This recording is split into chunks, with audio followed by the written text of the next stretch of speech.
할렐루야. 네, 오랜만에 자녀들이 집에 왔다 가면 어떻습니까? 이제 여러분들이 이제 부모님을 찾아서 가기도 하고 자녀들이 부모라고 찾아오기도 할 때 부모의 입장에서 자녀들에게 할 말이 있다면 그리고 자주 하고 많이 하는 이야기, 흔한 이야기 중에 아들아, 딸들아, 자녀들아, 잘 살아라. 그 얘기가 이제 가장 흔하게 듣는 말이겠죠. 그리고 나이가 지긋해질 때 이제 자라나는 자녀들에게 또 장성한 자녀들이 집에 왔다 가면 가는 것을 바라보면서 얘들아 잘 살아라 라고 하는 말을 할 것입니다. 잘 살아라 라고 하는 잘. 오늘은 어떻게 하면 잘이라고 이 한 글자의 표현인데 어떻게 사는 것이 잘 사는 것일까에 대해서 우리가 다시 한번 이제 생각을 해 보려 합니다. 자식을 공부시켜서 멀리 이제 대학도 가게 되고요. 공부하면 좋은 대학을 찾아서 가니까 멀리 가기도 하고 또 좋은 직장을 찾아가다 보면 멀리 갑니다. 그래서 보면 그 멀리 간 자녀들이 부모님의 집을 찾아오기가 쉽지 않거든요. 그래서 때로는 한 달 만에 한 번, 또 뭐 1년에 두세 번 이렇게 찾아올 때 오는 것은 마냥 좋습니다. 그런데 이제 가는 모습을 볼 때 되돌아가는 그 모습들의 뒤에 보면서 저 녀석들이 잘 살아야 될 텐데 라고 하는 마음을 늘 마음속에 품고 기도하는 것이 바로 부모들의 마음입니다. 공부를 하는 학생이라면 공부를 잘, 직장을 다니는 사람은 직장을 잘, 가정을 이루고 사는 자녀들에게는 잘, 이 뒤에 붙는 이야기들이 이제 여러 수사들이 있을 텐데 하여튼 잘이라고 하는 것이 어떻게 사는 것이 잘이냐 그런 얘기입니다. 잘 살으라고 들었던 부모들의 말 속에서 이제 공부하고 잘하고 결혼하고 자신들도 이제 나이가 먹었을 때 또 그 자녀들에게 잘 살으라고 합니다. 그래서 자기가 들었던 부모님들에게 들었던 잘이라고 하는 그 내 말을 또 그대로 자녀들에게 잘 얘기를 하는 것이죠. 그러면 잘 사는 것이 무엇인가? 역시 건강하게 살고 또 힘과 권력과 많은 물질을 얻어서 보라는 듯이 사는 것이 잘 사는 것인가? 라고 하는 문제입니다. 사람들이 열심히 공부하고 왜 공부합니까? 좋은 직장 가서 돈 많이 벌려고. 좋은 직장에서 열심히 일하는 이유가 빨리 승진해서 돈 많이 벌려고. 돈 많이 벌어서 무엇 합니까? 넓은 집을 살려고. 그렇게 해서 잘 살다가 또 자녀들이 장성하게 되면 자녀들에게 많은 유산을 남겨주는 것이 잘 사는 것으로 우리는 생각하며 살았었던 것입니다. 우리 부모 세대들도 그렇고 지금도 그런 마음을 가지고 있지는 않습니까? 성경은 분명하게 말씀을 하십니다. 다윗 역시도 우리가 존경하고 흠모할 만한 신앙을 가졌다고 하는 다윗도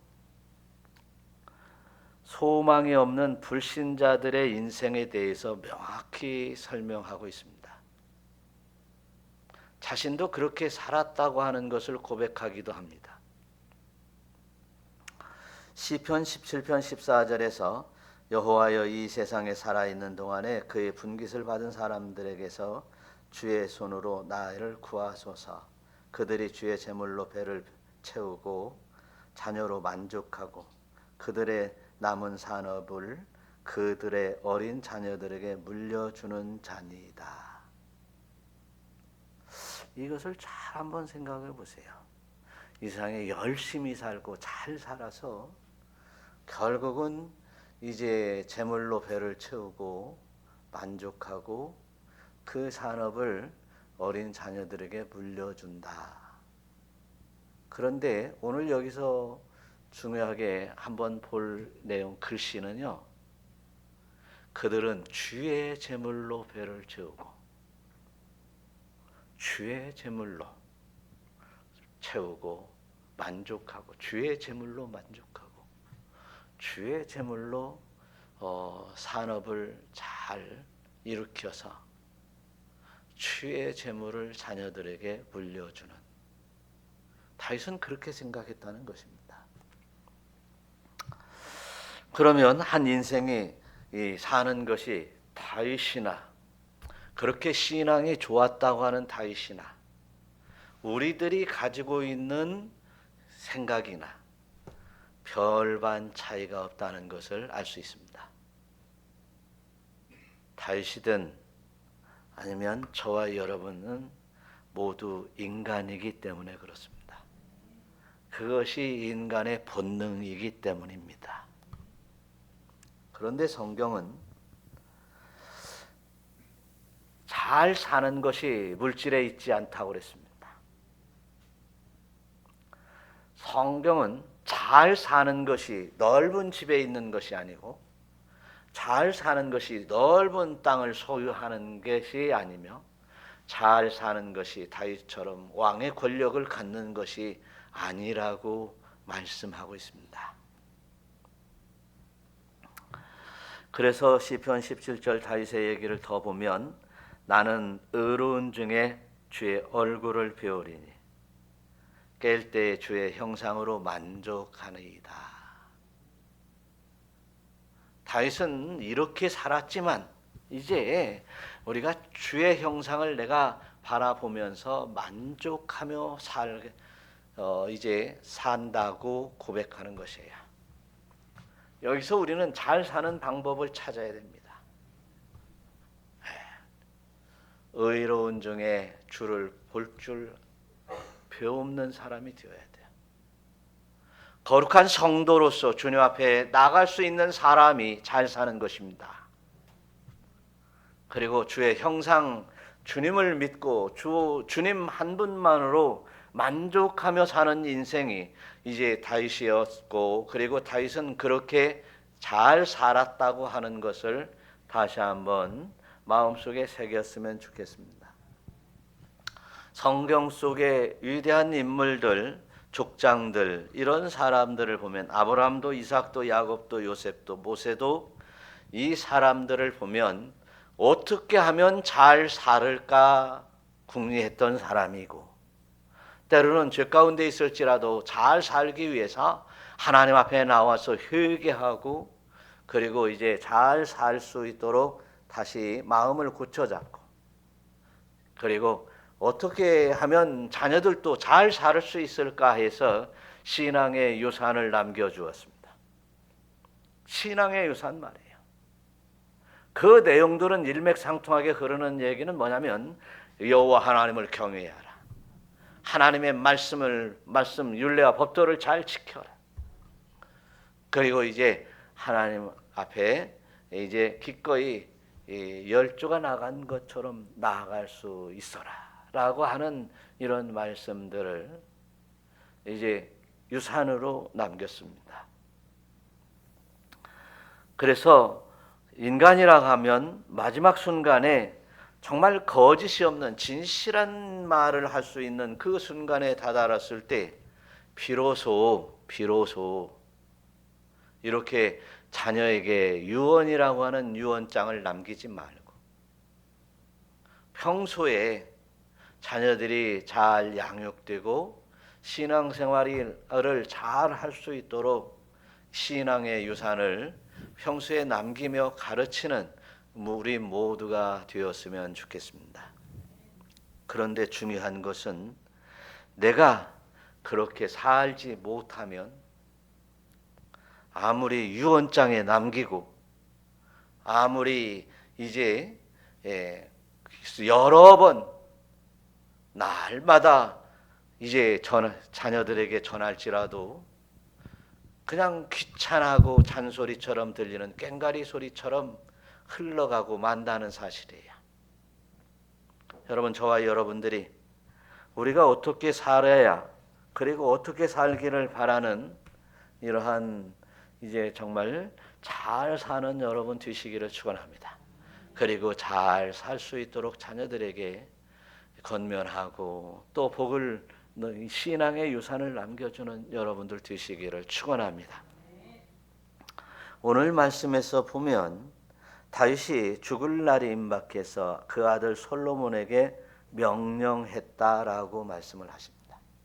그런데 2절 보니까 어떻게 하라고 그랬는지 한번 읽어보겠어요. 다 같이. 내가 이제 세상 모든 사람이 가는 길로 가게 되었노니 너는 힘써 대장부가 되고. 할렐루야.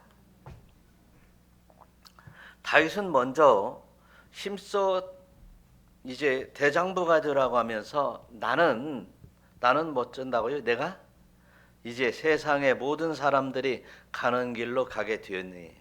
내가 죽을 때가 다 됐다, 그런 얘기입니다. 죽을 때가 다 되었는데 다윗은 살면서요 범죄하지 않았다는 얘기가 아니에요. 의인이 아니에요. 사실은 의인이 아니었었어요. 수없이 사람도 많이 죽이고요. 전쟁을 했으면은 그 전쟁에서 물론 나라를 위해서 전쟁한다고 했지만 수 없는 사람을 죽였고, 그리고 또 이제 그의 행적을 보면 이제 여러 죄악들이 난무했던 사람 중에 하나였습니다. 그런데 이제 내가 모든 사람이 가는 길로 가게 되었다. 여러분, 우리가 인생을 살면서 이제 정말 모든 사람이 가는 길, 육신의 생명의 수완이 이제 다 차서 육신의 생명을 마감할 때가 곧 도래하고 있다는 생각을 하지 않으면 내 멋대로 살게 됩니다. 내가 하고 싶은 일 다 하면서 삽니다. 내가 좋아하는 것 즐기면서 삽니다. 이 나의 인생이 뭐 천년만년 살 것으로 그렇게 다 누리려고 하는 것이 우리 인간의 본능인 것이죠. 죄악된 본능이에요.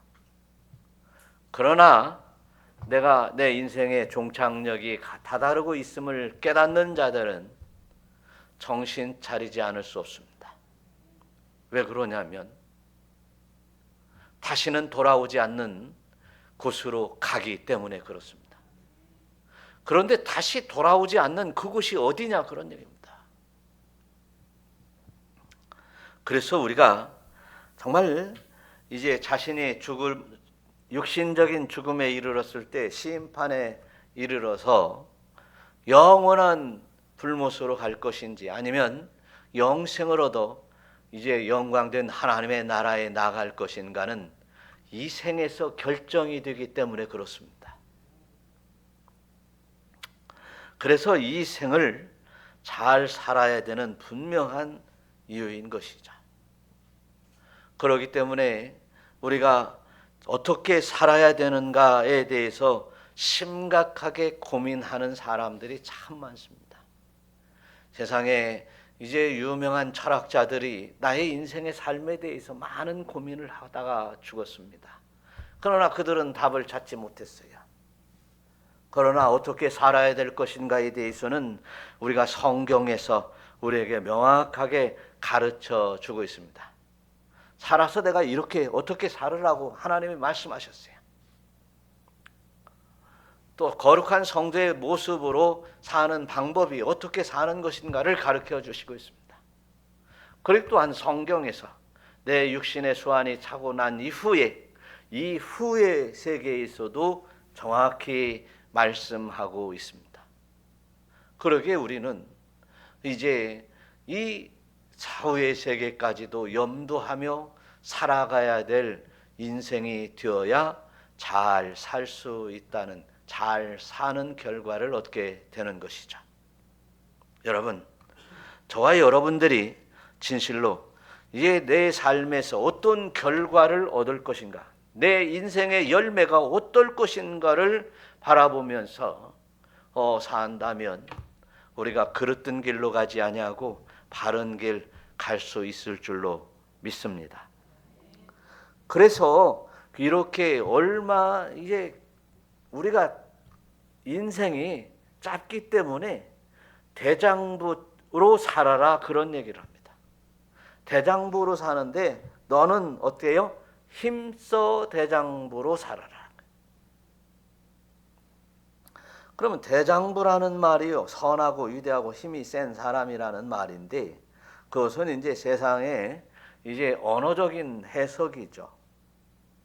그런데 이제 레이시라고 하는 이 말을 성경에서 볼 때 아담은 대장부가 되지 못했습니다. 솔로몬 역시도 대장부가 되지 않았던 것이 이제 사실인 것 같습니다. 솔로몬이 이제 하나님 앞에 기도할 때 나는 작은 자라라고 했습니다. 나는 지혜가 부족하니 지혜를 달라고 한 것으로 볼 때 솔로몬은 그리 대장부는 아니었던 것 같습니다. 그러면 다윗은 대장부가 되라고 하는 그 의미가 어떤 의미였을까라고 하는 것이에요. 성경은 분명히 대장부가 어떤 사람인가를 가르쳐 주시고 있습니다. 소년 다윗은 형들의 도시락을 가지고 전쟁터에 나갔을 때 그 골리앗이 하나님을 저주하고 이스라엘을 저주할 때 그는 물맷돌과 단검을 하나 가지고서 이제 골리앗과 맞섰다고 하는 것입니다. 이런 것처럼 힘의 세계에 가면 덩치 큰 사람이 대장부가 아닙니다. 마지막 보루에 서서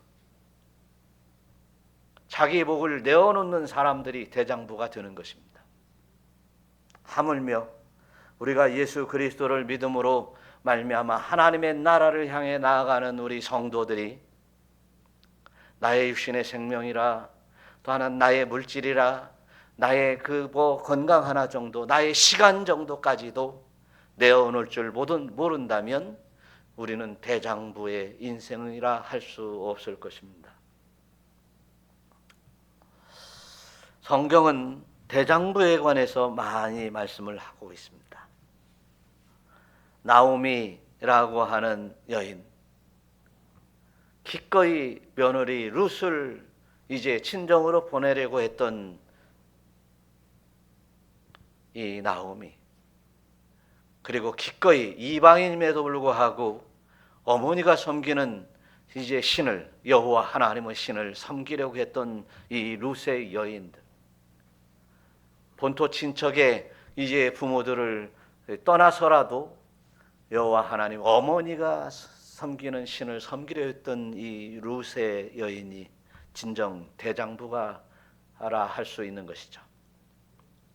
두 냅돈을 가진 여인이 전부를 헌금에 넣으면서 내일 먹을 식량이 없을 텐데, 내일 식량을 살 돈이 없을 텐데 기꺼이 내 주머니를 털었던 이제 여인, 300데나리온이나 되는 옥합을 깨트려 이제 주님의 발 앞에 부었던, 머리에 부었던 이제 마리아. 내 인생도 중요하지만 주님이 더욱더 귀하고, 내 인생도 중요하지만 이제 우리 하나님의 영광이 더 중요하다고 생각하는 사람들, 그 사람들이 진정한 대장부가 아닐까요? 성경은 이렇게 대장부를 설명합니다. 또한 예수님께서는 이제 사명 위에 살고 사명 따라서 죽으셨습니다. 이에 대하여 사도 바울은 나의 믿음의 제물과 섬김 위에 내가 전제를 드릴지라도 나는 기뻐하고 무리와 함께 기뻐하리니 할렐루야. 이렇게 이와 같이 이제 나를 전제로 제물로 드릴지라도 이제 기뻐하고 또 기뻐할 만한 이제 사도 바울의 고백인 것입니다. 이게 대장부인 것이죠.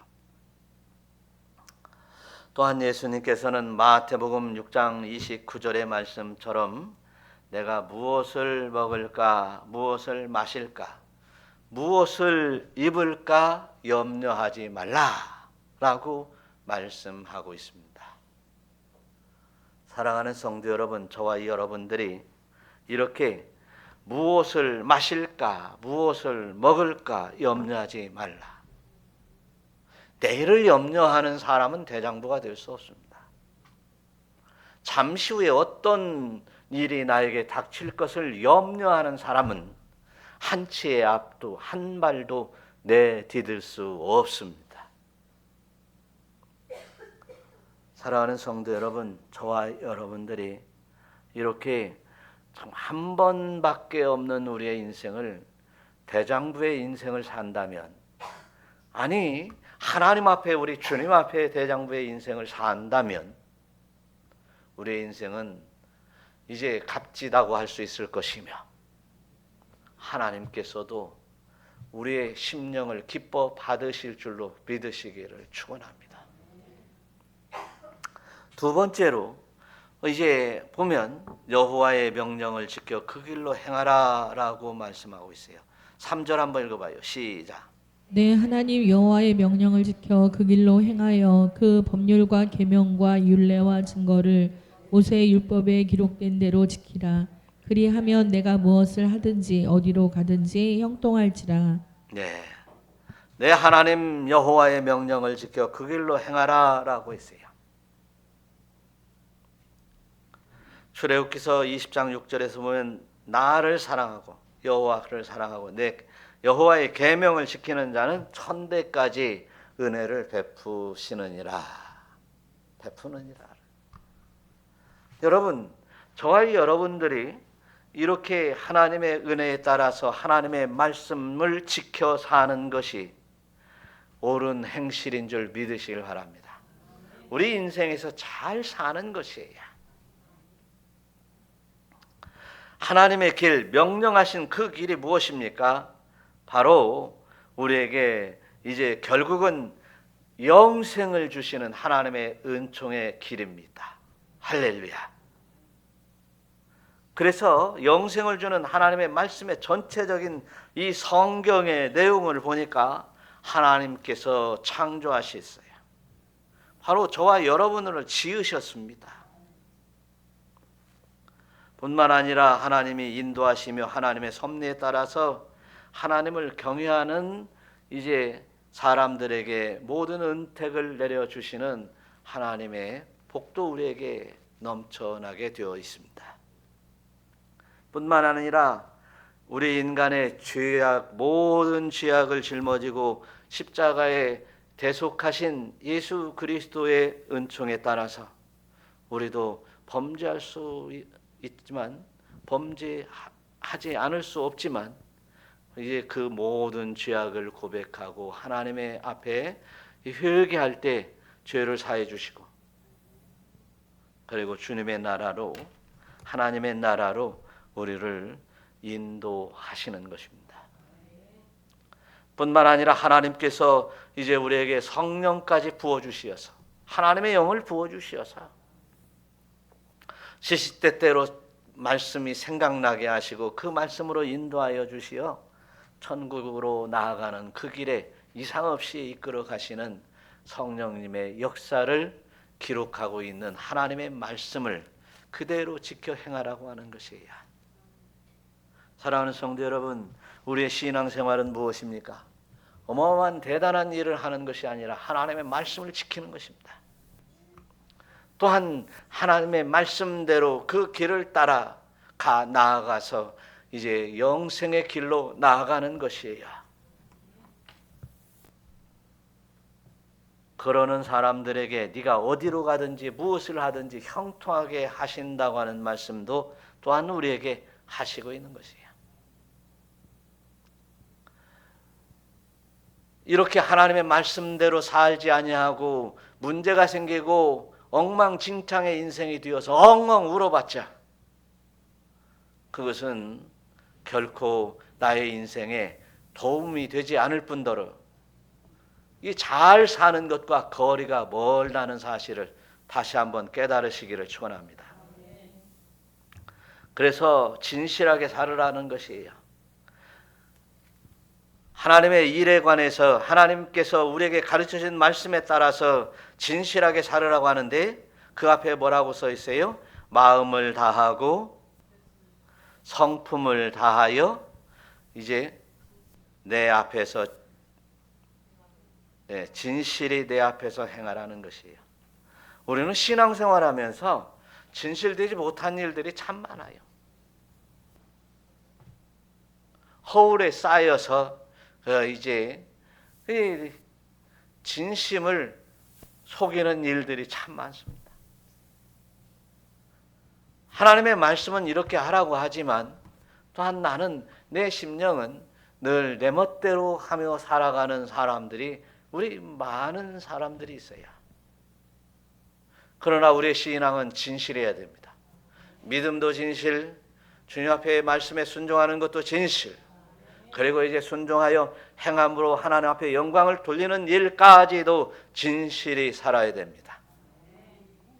그런데 이 진실로 살아가는 일이 보통 어려운 것이 아니에요. 내 마음의 속마음까지 털어놓고 고백하며 속과 겉이 같이 이제 속과 겉이 같게 살아간다는 것이 그게 진실인데 내가 하는 말이 진실이다. 내가 가지고 있는 생각이 진실로 말을 하고 있다라고 하는데 그렇게 산다는 것은 참으로 어렵습니다. 하나님의 말씀을 한 말씀 한 말씀 지켜 사는 것이 참으로 어렵다 그런 얘기입니다. 마음을 다하고 성품을 다하여 진실히 살기가 그렇게 어려운가요? 사실 성경은 이렇게 수없이 마음을 다하고 뜻을 다하고 힘을 다해서 이제 하나님을 경외하고 사랑하라고 하는 얘기가 수없이 많은데 그런데 우리가 잘 생각해 보면 진실이 살아가기가 어려운데 그 진실이 살아가는데 그 어려운데 하나님 말씀을 잘 지켜 살아가는 것이 그렇게 어려운데 하나님을 사랑하면 진실하게 살아갈 수 있습니다. 문제는 사랑하지 않으면 가정에서도 부부가 사랑하지 않으면 얼마든지 엄한 짓을 할 수 있습니다. 하나님과 우리 사이에도 서로 사랑으로 하지 아니하면 사랑한다고 말은 하면서 우리는 하나님 앞에 신앙생활은 얼마든지 불신앙적인 삶을 살아갈 수 있다는 사실입니다. 사랑하는 성도 여러분, 저와 여러분들이 진실로 하나님께서 우리를 사랑하셨으니 우리도 하나님을 사랑하여 진실히 행할 수 있는 성도 여러분들이 되시기를 축원합니다. 진실이라고 하는 말이 사실은 아메드라고 하는 말인데 이 말은 아멘이라는 말에서 온 말입니다. 맞습니다. 동의합니다. 그렇게 살겠습니다. 살은 사람만이 진실한 사람이라고 하는 것입니다.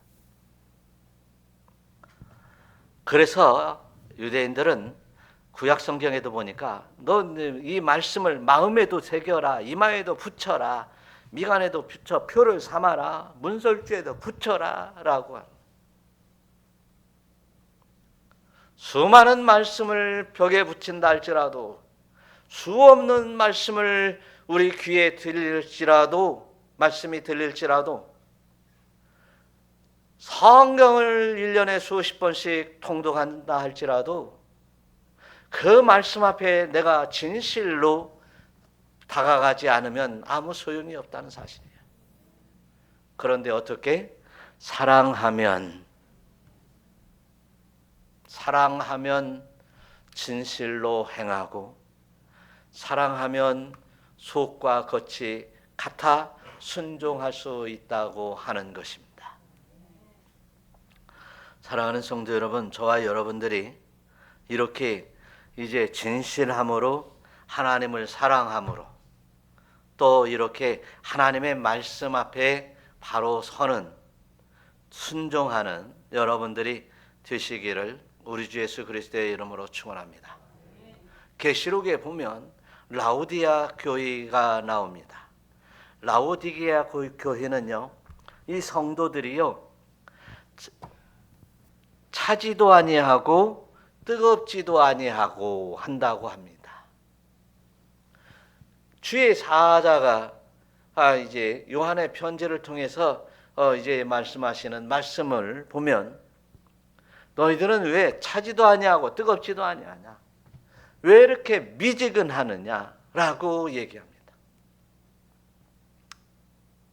그렇게 차지도 않고 뜨겁지도 않고 미지근하다면 바로 진실이라는 말에서 탈락인 것이죠. 그러면 어떤다고요? 내 입에서 너를 토하여 버리리라. 우리 이런 말씀들이 그냥 쉽게 지나쳐서는 안 돼요. 마음속에 새길 수 있기를 축원합니다. 할렐루야. 그러면서 하는 말씀이 이제 계시록 3장 17절의 말씀을 보면 다 같이 한번 읽어봐요. 내가 말하기를 나는 부자라 부여하여 부족한 것이 없다 하나 내 공고한 것과 가련한 것과 가난한 것과 눈먼 것과 벌거벗은 것을 알지 못하는도다. 좋은 옷을 입었을지라도, 좋은 집에서 살지라도, 많은 물질을 가지고 있을지라도 우리는 하나님 앞에 벌거벗은 사람이 되어서는 안 됩니다. 날마다 하나님의 말씀에 순종하고 영광을 올려드리면서 세마포옷을 입어야 됩니다. 세마포옷으로 이제 영광의 옷을 입어 하나님 앞에, 주님 앞에 나아갈 때 진정으로 여러분의 인생은 잘 사는 사람이 될 줄로 믿으시기를 축원합니다. 잘 사는 거예요. 예배를 드릴 때에도 잘 드려야 돼요. 하나님의 말씀을 들을 때도 잘 들어야 돼요. 또 그 말씀에 순종하여 살아가는 때에도 잘 순종해야 됩니다. 이것이 바로 이제 내가 벌거벗은 심령이 되지 않는 것입니다. 우리 하나님께서 우리에게 주시는 이 말씀들 가운데에서 우리가 하나님의 일을 마음에 다하고 성품을 다하고 진실히 행하기 위해서 하나님을 사랑하시기를, 하나님의 사랑을 깨닫고 하나님 사랑하시기를 우리 주 예수 그리스도의 이름으로 축원합니다. 축원합니다.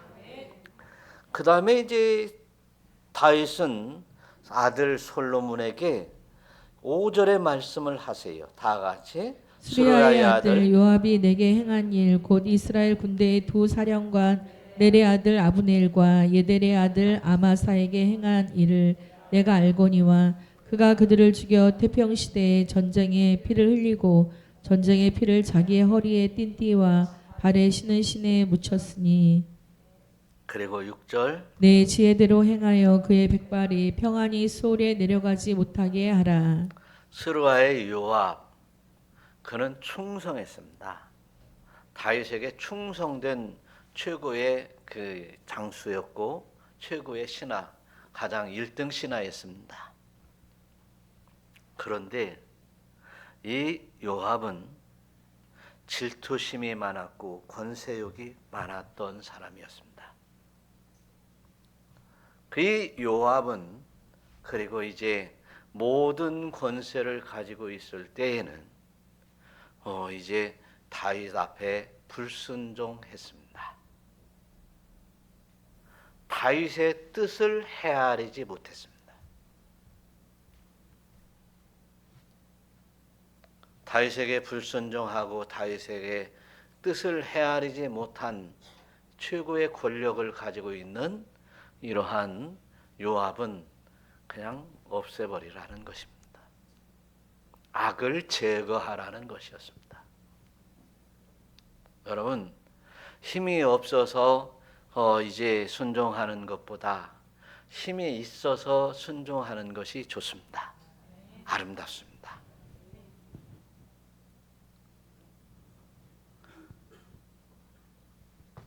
없어서 바치지 못하는 이런 것보다도 있어서 바치는 것이 아름답습니다.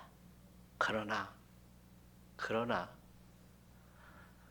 힘이 있고 있어서 바치며 교만한 것은 결코 선이라 할 수 없습니다.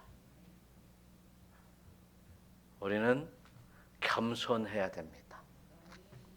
없는 사람은 없어서 겸손한다는 것은 그것은 진정한 겸손은 아닙니다. 있음에도 불구하고 힘이 있음에도 불구하고 이제 많은 것을 소유하고 권력이 있음에도 불구하고 주님 앞에 엎드리는 이런 겸손은 진정한 겸손입니다.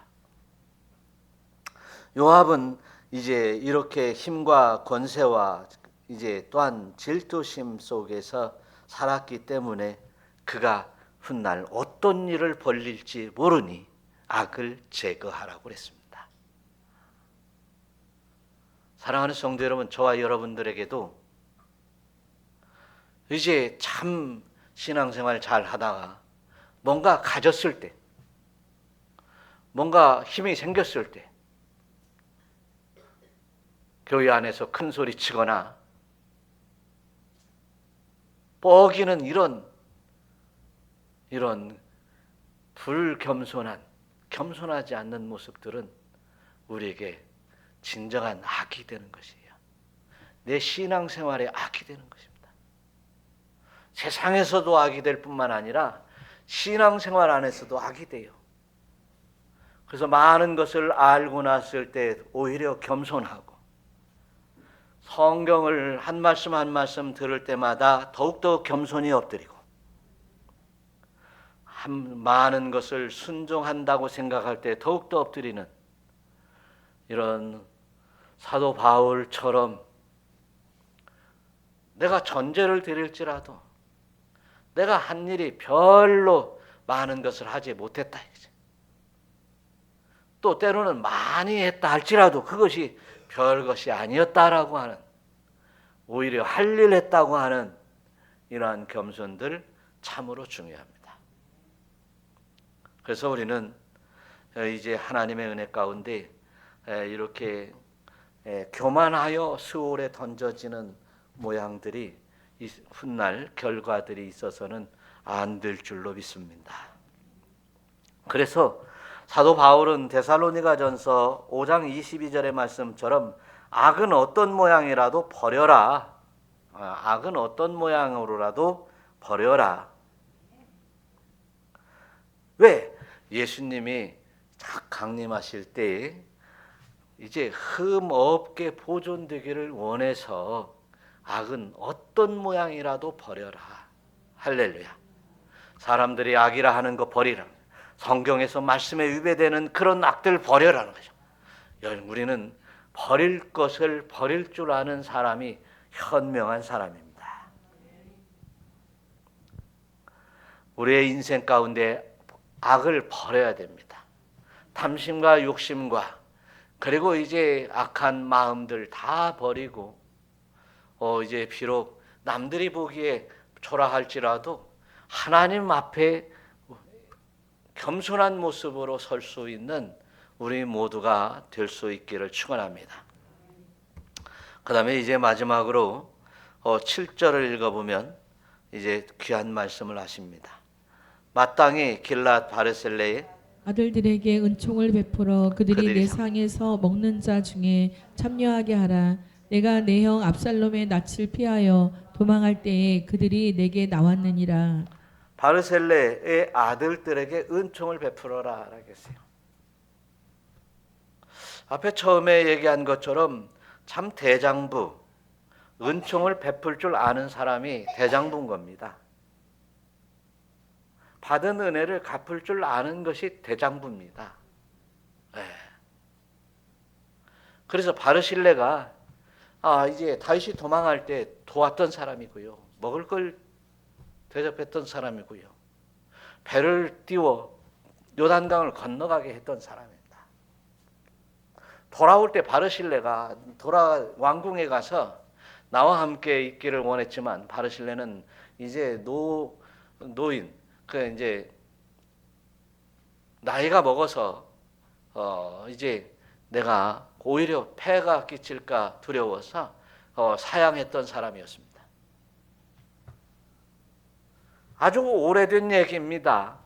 그것을 잊어버리지 아니하고 솔로몬에게 내 대신 네가 갚아라. 바르실레 대신 바르실레의 아들 김함에게 이제 그 은혜를 갚아라. 그런 얘기입니다. 그런데 우리는 이제 사람과의 은혜도 갚아야 되는 것이 상책이지만 이제 하나님 앞에 이 구원의 은총 속에 살아가는 우리가 하나님의 은혜를 갚지 않으며 내 멋대로 살아가려고 하는 것은 참으로 잘못된 삶인 것이죠. 잘 살지 못하는 것이에요. 잘 살기 위해서 오늘 내가 여기까지 인도하신 하나님을 한번 바라보면서 그 은혜를 갚는 이런 여러분들 되신다면 여러분들은 잘 사는 것입니다. 여러분 잘 삽시다. 사람 앞에서도 그리고 하나님 앞에 우리 주님 앞에 잘 사는 여러분 되시기를 우리 주 예수 그리스도의 이름으로 축원합니다. 우리 서로 인사합시다. 잘 삽시다. 사람 앞에 잘 삽시다. 하나님 앞에 잘 삽시다. 기도하겠습니다.